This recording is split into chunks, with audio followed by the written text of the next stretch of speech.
देखिए आयतें बिल्कुल एक ही जैसी है। वमा मुहम्मदुन इल्ला रसूल कद खलत मिन क़ब्लिहिर रसूल, ये सूरह आल इमरान की है। दूसरी आयत सूरह माइदा की है, मल मसीह इब्न मरियम इल्ला रसूल कद खलत मिन क़ब्लिहिर रसूल। बोली के सामने ये सूरह माइदा की आयत रखो, मल मसीह इब्न मरियम इल्ला रसूल, कि ये मसीह नहीं मगर रसूल, इससे पहले जितने रसूल हैं कद खलत, वो गुजर गए हैं। मौलवी साहब क्या माने हैं? कहते हैं इसके माने यही है कि सबको मौत आ गई है। अच्छा, कद खलत के ये माने होते हैं, दुनिया से गए होंगे, मौत आ गई है। फिर आप दूसरी आयत पेश करें सूरह आल इमरान की। अरे ये आयत तो मोहम्मद सल्लल्लाहु अलैहि वसल्लम के बारे में भी है, वमा मुहम्मद इल्ला रसूल कद खलत मिन क़ब्लिहिर रसूल, मोहम्मद से भी पहले जितने रसूल थे उन पर मौत आ गई। तो अब क्या होगा?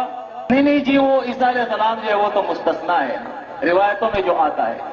ईमान अब कहां चला गया? कुरान से हटकर रिवायतों में चला गया।